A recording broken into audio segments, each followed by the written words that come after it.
Assalamualaikum warahmatullahi wabarakatuh dan selamat pagi. Apa kabar buat teman-teman semuanya? Semoga dalam keadaan sehat dan tetap semangat. Alhamdulillah teman-teman, eh, pada hari ini kita sudah berada di penghujung bulan Ramadan. Semoga amal ibadat kita semua diterima di sisi Allah Subhanahu wa taala. Memang bulan Ramadan kali ini sangat berbeda. Insya Allah kita dapat hikmahnya ke depan. Untuk asuransi syariah itu ada di zaman Rasulullah, sebelum Rasulullah ada itu sudah ada di Arab Saudi. Suku-suku Arab zaman itu. Yaitu mereka mengenal yang namanya uang diat. Pada saat ada salah satu suku-suku mereka yang saling bertikai dan meninggal, itu namanya bahasa Arabnya itu al-aqilah. Jadi orang yang membunuh suku lain itu harus mengganti dengan yang namanya uang darah atau uang diat kepada ahli waris yang ditinggalkan. Itu sudah ada praktik ini. Kemudian teman-teman, setelah bergulirnya waktu teman-teman, terjadilah yang namanya perubahan-perubahan.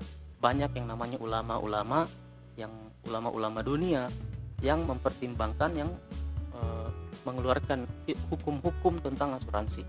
Jadi muncullah beberapa pendapat di kalangan ulama dunia. Ada yang mengatakan asuransi itu haram, tidak boleh dijalankan. Ada yang mengatakan asuransi itu halal, boleh dijalankan.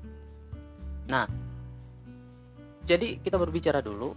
Ternyata teman-teman, pada dasarnya ilmu atau pemikiran-pemikiran para mazhab, para imam, para ulama di zaman dulu itu adalah pemikiran-pemikiran yang muncul pada zaman itu, di hari mereka hidup, gitu teman-teman. Nah, pada saat kita mau menggunakan pemikiran tersebut di zaman hari ini, di zaman kita di tahun 2020 ini, tidak semua pemikiran tersebut cocok untuk kita terapkan dalam zaman kita pada hari ini. Karena pemikiran mereka itu cocok untuk, ada yang cocok untuk kita terapkan hari ini, ada yang tidak bisa diterapkan di zaman kita hari ini. Karena pemikiran itu yang mereka pikirkan di zaman mereka pada zaman dahulu kala.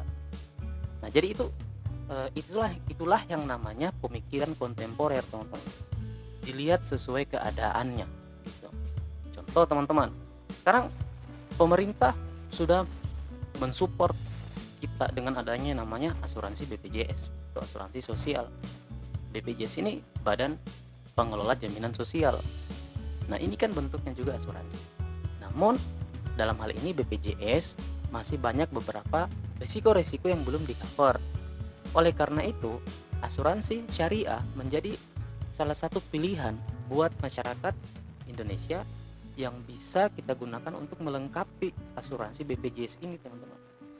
Salah satunya asuransi BPJS tidak mengcover yang namanya asuransi jiwa. Jadi ini kabar yang luar biasa, teman-teman. Nah, akad yang dilakukan dalam asuransi syariah adalah akad tolong menolong, teman-teman. Akad dana tabarru. Kita di sini konsepnya saling ta'awun. Rasulullah melihat satu sahabatnya sholat dan membawa seekor unta. Untanya itu cuman dilepas begitu saja di luar masjid. Nabi Muhammad mengatakan, "Untamu mana?" "Di luar masjid," temannya bilang. "Terus kenapa kamu tidak ikat?" Temannya bilang, "Ada Allah yang menjaga." Nabi langsung mengatakan, "Iya benar, ada Allah yang menjaga. Tapi ikat dulu untamu, baru serahkan kepada Allah SWT." Coba bayangkan, ada sebuah kejadian, orang yang baru beli mobil baru, Bapak A, itu tiba-tiba kecelakaan tragis dan tiba-tiba meninggal. Mobilnya tadi yang baru itu rusak berat dan masuk ke bengkel. Beliaunya meninggal dunia, meninggalkan seorang istri janda muda yang memiliki 2 orang anak, teman-teman. Dan masih dalam keadaan nyicil rumah yang masih akan dia bayar selama 60 bulan.